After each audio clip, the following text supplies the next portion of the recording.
Sabirabadda 16 yaşlı gəlini qətlə yetirməkdə təqsirləndirilən 21 yaşlı həyat yoldaşı Seyid Rəsul Talıbzadə barəsində həbs qəti imkan tədbiri seçilib.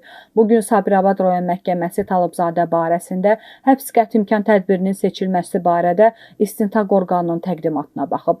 Təqdimat təmin edilib və Talıbzadə barəsində 4 aylıq həbs qəti imkan tədbiri seçilib. Xatırladaq ki, mayın 20-sində Kür çayının Sabirabad rayonu ərazisindən keçən hissəsində 2009-cu il təvəllüdlü Nuranə Ələkbərovanın meyidi tapılıb. İlkin araşdırmalarla 2004-cü il təvəllüdlü Seyid Rəsul Talıbzadənin mayın 18-də rayonun Güdəcuhur kəndində aralarında yaranmış mübahisə zamanı həyat yoldaşı Nuranə Ələkbərovanı qəsdən öldürülməsi və meyidini suya atmasına əsaslı şübhələr müəyyən edilib. Faktla bağlı rayon prokurorluğunda Cinayət Məcəlləsinin qəsdən adam öldürmə maddəsi ilə cinayət işi başlanılıb. Seyid Rəsul Talıbzadə prokurorluq tərəfindən şübhəli şəxs qismində tutulub.